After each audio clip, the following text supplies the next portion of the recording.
Expectations क्या होती हैं ये एक्सपेक्टेशंस?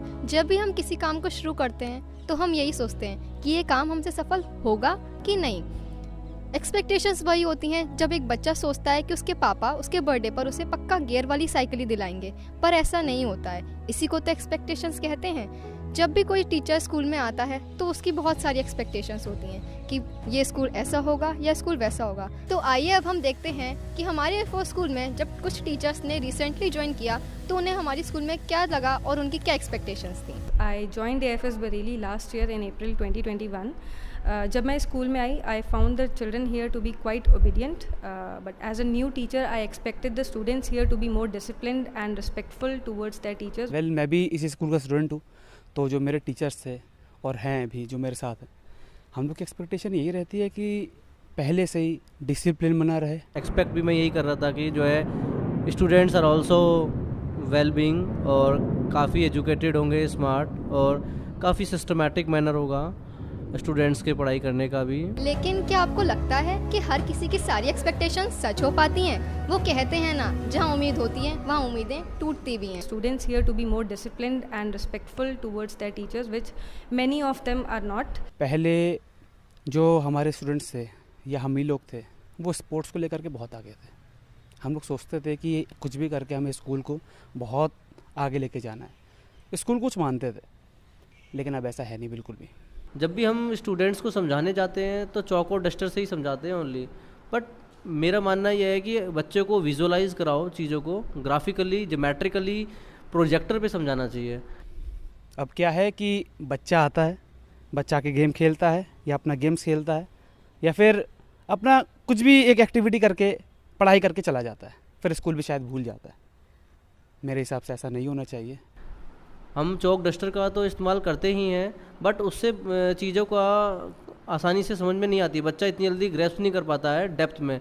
उसके ये नहीं समझ में आता कि वो चीज़ें क्यों पढ़ रहा है. स्कूल एक फैमिली है. माँ बाप के बाद मेरे हिसाब से टीचर्स को माना जाता है, तो टीचर्स की बात मानी जानी चाहिए. डिसिप्लिन बनाए रखने देनी चाहिए. 2 साल में बच्चा बहुत कुछ भूल चुका है, रेस्पेक्ट करना मेरे हिसाब से भूल चुका है. उसको वो चीज़ आनी चाहिए. Because I firmly believe that a respectful and a trusting environment allows maximum learning opportunities for both students and teachers. Expectation टूटने में या तो हमारी गलती होती है या फिर किसी और की. वैसे देखा जाए तो टीचर्स अपना 100% ही देते हैं, लेकिन हम स्टूडेंट्स कुछ ना कुछ गलतियां करके उनकी एक्सपेक्टेशंस पर पानी फैला देते हैं. उसमें मेरे हिसाब से पहली कमी ये रहती है कि हर बच्चा अपने आप को एक्सपर्ट मानता है. वो समझता है कि मैं सबसे बेटर हूँ, सबसे बेस्ट हूँ. 10 to 12 के जो बच्चे होते हैं, लाइक वो हमसे शुरू से पढ़कर जाते हैं, तो शायद उनकी एक्सपेक्टेशन ये हो जाती है कि हमारी टीचर्स हमसे बहुत ज़्यादा फ्रेंकली हैं, फैमिलियर हैं. अच्छी बात है अगर वो ऐसा सोचते हैं, बट वो उसका एक गलत, जिसको कहते हैं एडवांटेज, लेना चाहते हैं कि हम किसी भी तरीके से अपने टीचर्स से बात कर लेंगे, but that is not good. Students, they say sometimes that they don't understand particular subject. 2 steps you go away from a subject, that subject will move 4 steps away from you. So the problem is that you are yourself not taking the subject seriously, so why the subject will take you seriously? तो कहीं ना कहीं वो अपने teachers की respect नहीं करता या अपने कलीग्स की रिस्पेक्ट नहीं करता है. तो मेरे हिसाब से उसे सबकी रिस्पेक्ट करनी चाहिए, क्योंकि कोई ना हर पर्सन उसे कुछ ना कुछ सिखाता है. दूसरी चीज़ होती है कि हम किसी भी टीचर को एक टारगेट बना लेते हैं कि हमें उस पर हंसी करना है. तो ये मुझे नहीं लगता कहाँ तक ठीक है, क्योंकि अभी आप स्टूडेंट हैं, आप उस टीचर के ओहदे तक नहीं पहुँचे हैं कि आप उस टीचर का मजाक बना पाएँ, चाहे वो कोई भी स्टूडेंट हो. Whenever you are in the class, forget about the friendship and your friends and all this. You always pay attention on what the teacher is teaching you. मैं ये मानता हूँ कि बच्चे को हमेशा जब भी वो किसी सब्जेक्ट को पढ़े तो पढ़ते वक्त उसकी बेसिक कंटेंट्स के बारे में ज़रूर जाने. क्योंकि अक्सर बच्चे क्या करते हैं कि वो बेसिक्स टॉपिक को छोड़ के वो सीधे मेन टॉपिक पे आ जाते हैं. उन्हें लगता है कि ये क्वेश्चन इंपॉर्टेंट है हमारे एग्जाम के लिए, तो हम सीधे उस पर चले जाते हैं. तो यहाँ पे अगर वो थोड़ा सा वर्क बेसिक्स पे करेंगे तो डेफिनेटली वो मेन कंसेप्ट को भी समझेंगे और फर्दर अपनी स्टडीज़ में भी काफ़ी अच्छा अचीव करेंगे. ये नहीं कि आप किसी को भी हंसी का टारगेट बनाएंगे, आपने उनकी क्वालिफिकेशन भी नहीं पता है, आप उनका फैमिली बैकग्राउंड भी नहीं जानते हो और आप किसी को हंसी का टारगेट बना रहे हो. That is not right. वो आपके बड़े हैं, जस्ट लाइक योर पेरेंट्स, आपको उनको रिस्पेक्ट देना चाहिए. keep your work updated. Okay, don't neglect your work. Okay, whatever work is, whatever assignments are given to you, you just don't delay in that. Complete that on time. क्योंकि जब आप उनकी as में आओगे तब आप भी अपने छोटों से यही उम्मीद रखोगे। तो वही है, जब ये साइकिल चलती है, अगर आप अपने छोटों को और प्यार दोगे, बड़ों को रिस्पेक्ट दोगे, तो अपनी आने वाली एज में वही आपको वापस मिलेगा। अगर गलती की है तो सुधारना भी हमें ही होगा।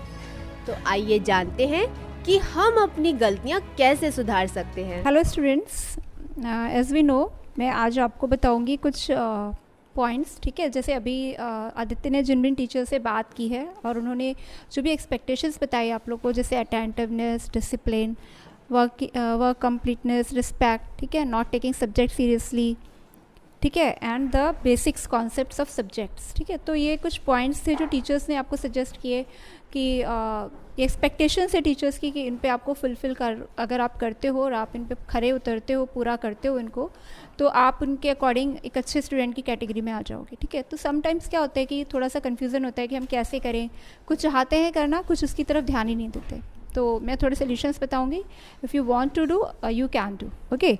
तो वन इज़ बेसिक्स, जो सबसे पहला है कि जो मेरे ख्याल से बहुत ज़्यादा इंपॉर्टेंट है, वो है अपनी बॉडी को एनर्जाइज करना।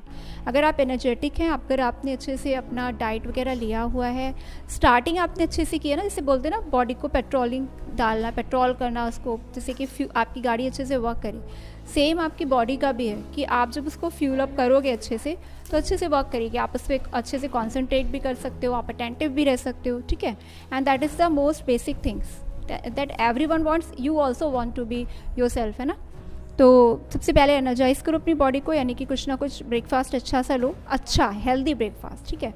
And after that mind set करो कि हाँ आज ये काम करना ही करना है, ठीक है, यानी कि set a goal, you can say, ठीक। Third one is determination. Determination बहुत ज़रूरी है।